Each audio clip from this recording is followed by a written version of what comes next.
Good morning. Welcome to Atlantic Blowout on Atlantic Television Network.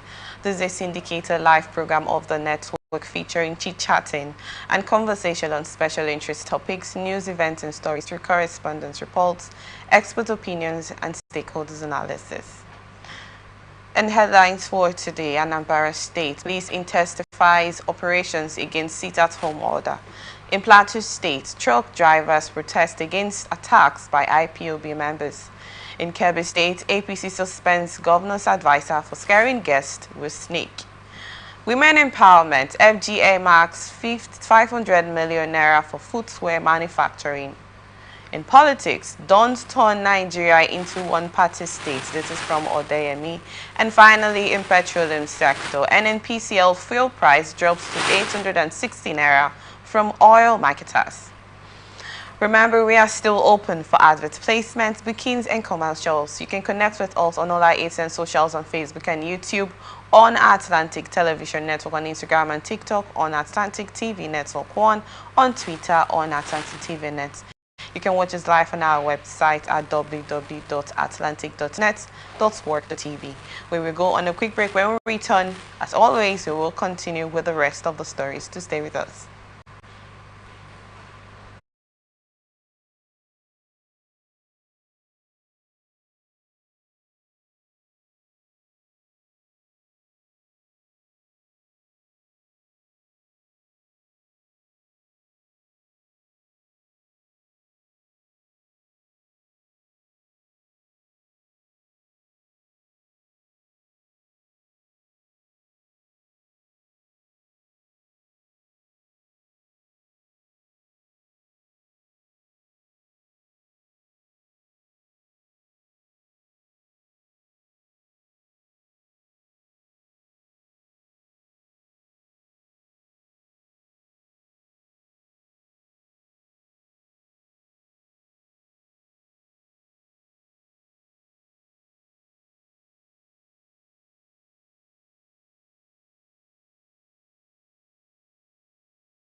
Welcome back. Joining us is a regular here at the studio. He's a social media commentator, a social commentator, I'm sorry, and a public affairs analyst. He's Musod Mufasa. Thank you so much for joining us. Yeah, thank you very much. Chidima, it's okay. Well, you can call that the slip of the tongue, but yeah, it's on the tip of the tongue. Yeah, it's still okay. Thanks for having me. Good Thank morning. you for joining us. Good morning. Yeah. Anambra State Police Commissioner CP Ikeoye Orutugu on Monday intensified operations against the sit-at-home order and led an advocacy campaign against it. In a statement issued by the Police Public Relations Officer at Anambra State Police Command, SP Tochukwu Ikenga, the CP expressed concern over how the illegal act has negatively affected the social and economic growth of the state. According to him, the CP emphasized the need to educate the public about the negative impact of the order and promised to promote a return of normalcy in the state.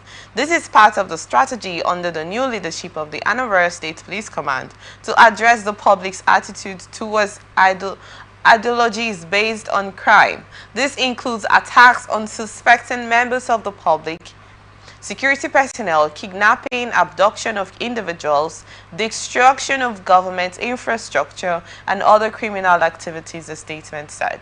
Additionally, the statement assured that the police and other security agencies have taken over the streets, especially on Mondays and other days, to maintain safety in the state. Please, I would love to get your thoughts on this continuous sit-at-home order that has been going on in the Southeast for a very long period of time now. Thank you very much.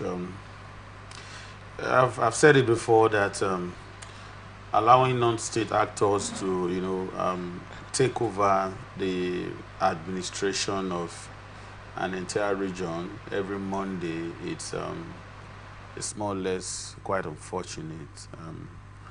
This is an issue that has been with the people for quite some time. I know that there are certain issues that some various interest groups, have actually been calling for, especially as it concerns the Southeast region. But then again, I also believe that regardless of our agitations and concerns, there are civilized ways to do things, okay? There are procedures, in as much as I'm also aware that as a Nigerian, you have every right to demand for your rights, but when you begin to compel people against their will to sit at home on a work day, most times, not even most times, schools, markets, and other businesses are completely grounded, due to the cost of the sit-at-home, and the adverse effects are far-reaching. So it's a good thing that now that the governor of Anambra State is taking a lead. I've always said that it's not enough to ask the people to come out. Oh, come out! Nobody has any right to order you to sit at home. But what adequate measures have you put in place to protect these people? Because these people don't just ask people to sit at home. They go ahead to enforce the sit-at-home order. In states of the Southeast, that we have governors, that we have other stakeholders like the National Assembly members and, what have you. So for me, it's a good thing that they are beginning to wake up from their slumber. I mean, the effect of putting business to a stop, it's something that cannot be overemphasized. And also, most of the times, you see that people get killed. Law enforcement agencies are attacked and killed. Traders, travelers, are meant to go through rigorous processes. If you want to move from you are coming from the southwestern part of the country, the north, and maybe you are coming to the south, and you are meant to pass through some of those states, you won't be allowed to do so. So these are the issues. So for me, I just want to say that, in addition to, you know, mandating the police, something that, of course, should have been done like 6-7 years ago, because this sit-at-home order has gotten to almost a decade, if I'm not mistaken. But I know that it was after the IPOB leader was arrested and all of that. That was when we started hearing of the sit-at-home order. But it's still not too late for leaders in that region to wake up, just as what the governor of Anambra State is doing. Talking about His Excellency Charles Soludo. I must commend him for some of the steps he's taken recently to sanitize and bring, you know, some level of you know, sanity to Anambra State. So for me, it should also go as far as, you know, as you've given a mandate to the police, you go as far as also providing all the necessary logistic support and equipment that the Nigerian police and other security architecture that they will need to carry out this directive that has been given to them, so that we can begin to see normalcy being restored to the Southeast. Thank you so much, Indes Mufasa. Well, I'd love to ask you, you talked about the parts that these non-state actors use forcefully enforce the sit-at-home order in the Southeast. You know, why do you think it has not come to a point where the government will literally, you know, intentionally decide to curb this incident, this sit-at-home order that's been going on for a long period of time? Why is it still lingering? The operations against it, you know, making sure there is normalcy and trying to make sure that goods and properties, individuals are not affected whilst they try to enforce this in the South. Is there no possibility that this can be put to a stop entirely? Of course there are, and that was why I said, you know, perhaps in the time past, not until we're beginning to see this kind of intentional move, you know, coming from the governor of Anambra State. In the past, I know we've been hearing of, oh, come out, you know, they've been paying lip service to the activities of these misguided elements, okay? They have not really shown sincerity of purpose and intention. That was why, you know, there was a time I said that leadership is lacking in the southeastern part of this country. It is a primary responsibility of government to protect lives and property. Okay. And if you fail to do so, the people will lose confidence in you. You know, ordinarily, people who wouldn't have wanted to sit at home in the first place, when they see the way these people go about enforcing the orders, if you open your place of business, they come, destroy your goods and services. In most cases, they get you killed. I've seen disturbing videos of how these criminal elements went to schools, begin to beat up teachers and flog them, lie them on the floor and flog them. And while that is going on, you know, the government agencies were not seen to, you know, protect them. So tell me why, you know, such an individual will want to come out on a Monday. We've seen cases where traders were attacked, where travelers were attacked, where vehicles were destroyed, in states where we have governments in place. So there has been, you know, a lacking of leadership in the Southeast. That was why you saw that, you know, these people were able to carry out their activities, you know, with impunity. But like you rightly asked, is there any way that these things can be put to a complete stop? Because it's not something that we should be calling of reducing it to the barest minimum. It has to be put to a stop. And the only way that these things can be put to a stop is when the relevant stakeholders in that region, starting from the government, traditional rulers, opinion leaders, come out openly, not just to speak against these actions of these misguided elements, but also stand against it. We have the wherewithal. We are talking about a handful of, you know, ragtag armies, you know, challenging a state in this federation. You know, that goes to show that we are, is either the stakeholders from that region are enjoying what these guys are doing, or we have no capacity to curtail it. Just like what is happening in the north, where you see bandit leaders coming up brazenly, you know, to collect taxes from the people. Yeah, I actually wanted to refer You know, to that. so- And then so- the so- incident of this Ramadan Yeah, season, Sammy, that it's just consequence, so yes. I don't even want to go into the religious angle. Ramadan is their business. That's not my business. But we're talking about non-state actors. We're talking activities of non-state actors. A bandit kingpin will come out and begin to levy people taxes. Imagine the audacity.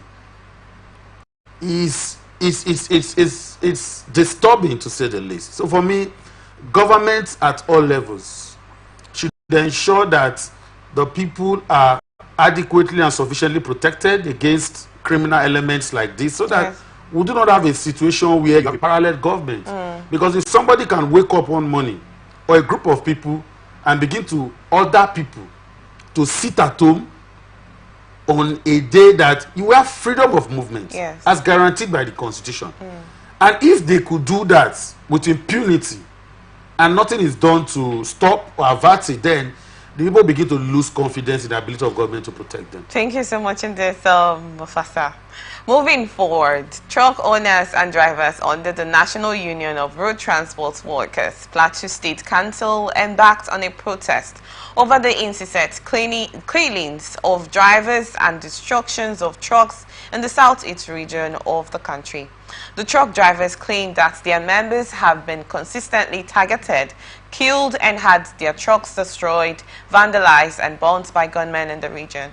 They were protesting at the branch office in Larato, Takatko area of Jos North government area of Plateau State on Sunday, displaying placards with different inscriptions to drive home their messages, which borders on frequent attacks by suspected members of indigenous peoples of Biafra. Some of the communities and routes identified as dangerous axes include Enugu and routes to Lobanta to Okigwe, and Okigwe to Umahia in Abia State. The protesters are calling for intervention and prosecution of perpetrators of the attacks to avoid a boycott of the transportation of goods to that part of the country. We just, in a similar related development of the sit-at-home order by the non-state actors that you mentioned. You know, this is also an alleged situation of the truck drivers protesting against killings by the IPOB members. You know, imagine these people boycott transporting goods to the southeast. The more economic the value it will actually cost, and it probably higher buzzword, because the less the supply, the higher the price. Yes, and all of that. Imagine this actually kind of thing happen. And let's say this is an alleged situation as it stands from the Truck Drivers Association coming out to cry over this incident attack by IPOB members, you know, of killing them, attacking them. I've heard a series of stories about that particular route, you know, of this particular set of people, you know, indulging in this destructive attitude and all of that. Well, I'd love to get your thoughts on this incident. Well, it's almost related to what we just talked about. I keep saying that if you allow abomination to stay too long in a society, it becomes a way of life, and that has, you know, continuously be the case in the southeastern part of this country. When you allow people to, you know, arrogate certain authorities to themselves for too long, you know, they begin to see themselves as an order, you know, as a government of some sort. Already, like you rightly pointed out, if these people decide to cut, you know, the supply of the things they bring to this part of the country, and there's a shortfall in these commodities, it will amount to a hike in the price of the goods that comes from that region. So it's not even an allegation. Myself, I've seen a whole lot of these things happen, on the internet, and the ones we hear about, the ones we experience personally, and so it's something that I think the government should have handled already. I mean, if the federal government, knows its responsibility to the people, before now, these issues have been lingering, within the geographical space of this country. Okay. How people will be attacked just because you have, certain misgiving against the government. As a Nigerian, you have every right to go to every part of this country. Really? Unless, of course, there's a state of emergency. Otherwise, why would somebody that is going about the legitimate duty be stopped and attacked within our territory? Okay, so let me hold you there. It's frustrating, and it goes to show let me hold you there. how the government is failing to protect lives and property. Let me hold you there a little bit, Mr. Mufasa. You talked about the issue in the north, the insecurity in the north, and then the IPOB attack, the sit-at-home order, and whatnot that has been going on in most parts of the country. We do not want to talk about River State at the moment, but these are main states that we know are really, really affected at the moment, from insecurity and whatnot, and all of that's going on. Do you think there is a political orchestration going on here? The reason why the government have not actually decided to put heads together, and put all of this issue affecting the country to an end. In the north, as it stands now, most schools are closed down. We're not talking about the Ramadan issue here, about the insecurity aspect, and the Boko Haram also attacked a particular school recently, and it's just been on and on for a long time. Why have they not decided to put heads together and put a stop to all of this insurgency going on? You know what? It's a matter of priority on the part of government, and it's quite unfortunate. As far as I'm concerned, if the primary responsibility of government is to protect lives and property, I wonder where their priority lies. It's not as if this is something that just happened, suddenly. This has been with us for a very long period of time, and if a government is serious in curbing, the menace caused by insecurity, across the country, I'm sure by now it would have been put to a complete stop. Okay, of course, insecurity cannot be totally eradicated, but we're talking about incessant attack and abduction going on within and around the country, especially in the northeast and northwest western part of this country. For me, it takes a lot of courage to stand for what you believe in as a leader. If you have an agenda, to solve a problem, if you have a determination and commitment to solve a problem, and you have all the resources, because as far as I'm concerned, the Nigerian state has more than what it takes to combat and fight this insurgency and criminality, even the ones that we have in the southeast. But talking about the political aspect of it, that is where I cannot completely, pin, a feather on, because I'm aware that the people that suffer the most are the people who reside in that region. Assuming without even considering that there are political undertones, you that is an indigent, you that is a member of that community, that is aware of the activities of those people, that know some of these assailants, what have you done as a community to ensure that you safeguard yourself? I'm not talking about taking up arms against these people, because some of them, the kind of arms they wield are very sophisticated weapons, but also providing information. Let it be on record that as a community, you play a role to say, okay, identify the criminals amongst you, fish them out, and then move out to the police. But some of these persons are guided, are protected by their own people, like a monster that you grow gradually, becomes an hydra-headed problem, that becomes very difficult to control. But then again, like I've said before, a government that has that commitment, determination, and strong will to put this thing to the barest minimum will do so. if he really, wants to perform optimally and be alive to his responsibility, which is primarily to protect lives and property. These are ragtag criminal elements. They don't have the kind of training, the kind of sophistication that the Nigerian army or the Nigerian police has. But then again, I don't know, perhaps, of course, these are rumors. These are rumors, but we hear that there are certain elements within the corridors of power that are benefiting from, all these insecurities that we're having in this country. Thank you But so much. on the long run, the Nigerian populace are the ones that are meant to suffer for it.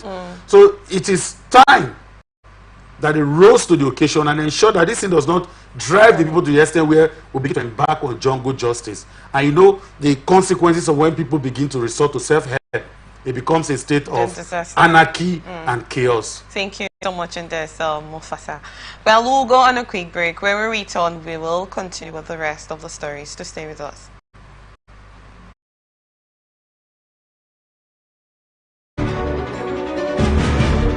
The board, management and staff of Morrison Media Group presents the 2025 anniversary lecture of Atlantic Television Network and Wish 99.5 FM. Theme: Imperative of Private Media in Sustainable Development. Keynote speaker, Professor Tony Iradia, erudite scholar and broadcast guru.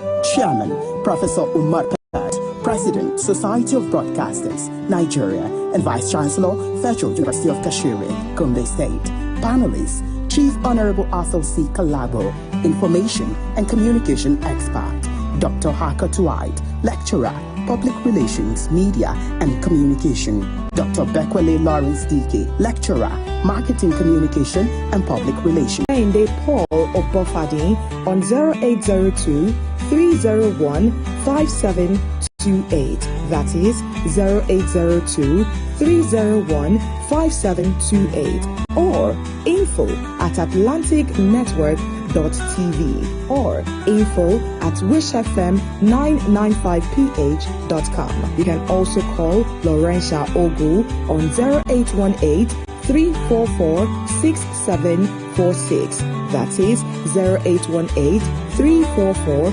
6746. Or lead content at atlanticnetwork.tv. This is signed by management.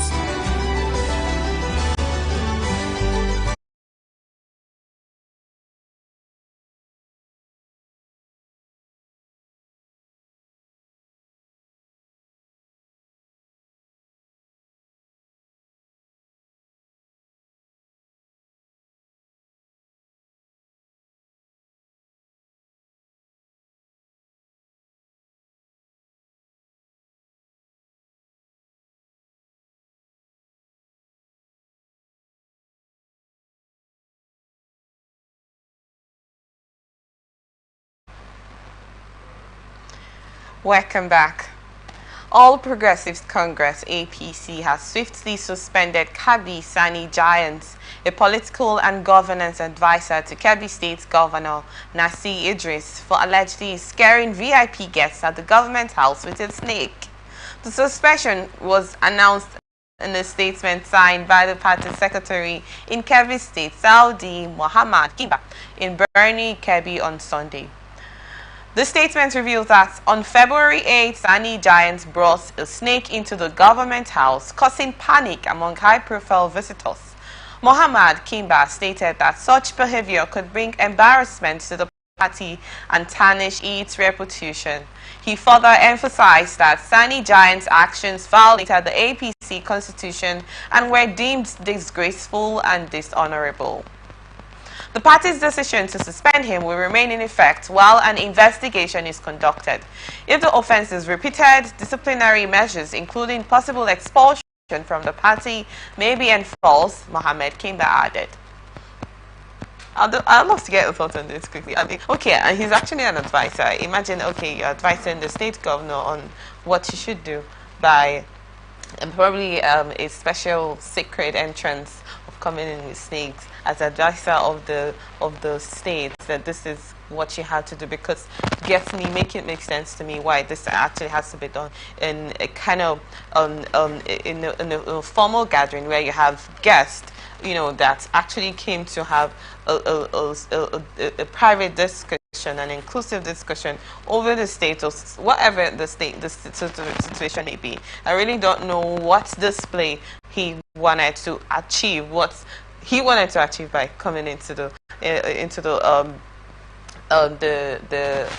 Congress, the meeting they had with Snake. I really don't know, but I'd love to get your thoughts on this quickly, what you really have to say over this. Well, I really don't know why we have to have this discussion, because this sound more like a comic relief, you know. Should I call it relief? Yes, and you're free to laugh if you want. Or a comic display, because it's not relieving in any sort. I mean, is the snake a pet snake or what? Do people go around with snakes? Are we in India, or we're in one of the Middle Eastern country where they play with snakes? You know, so for me, when I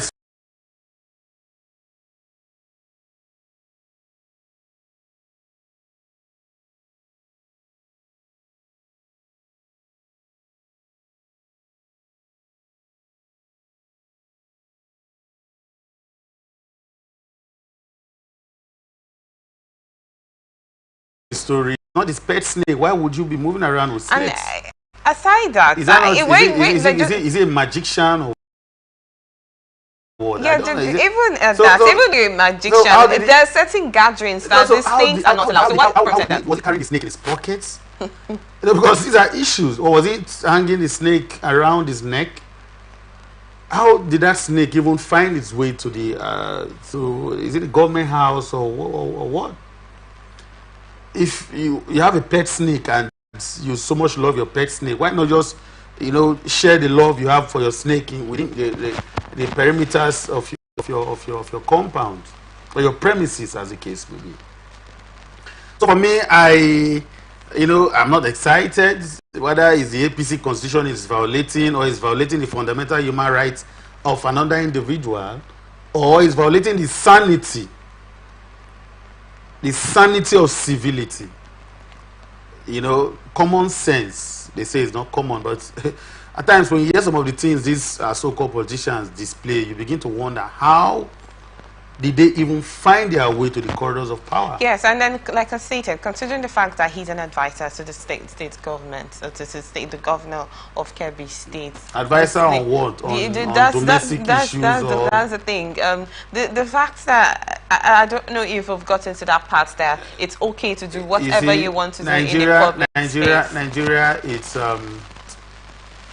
a very funny country. Honestly, if it were to be in Sena Climb, I'm sure that guy would have been taken not just, you know, through disciplinary committee. He should have been taken to a psychiatric hospital for psychiatric evaluation. Yes. At what point do we normalize this kind of behavior, that you move around with snakes, as if that is not enough, bringing it to your place of work?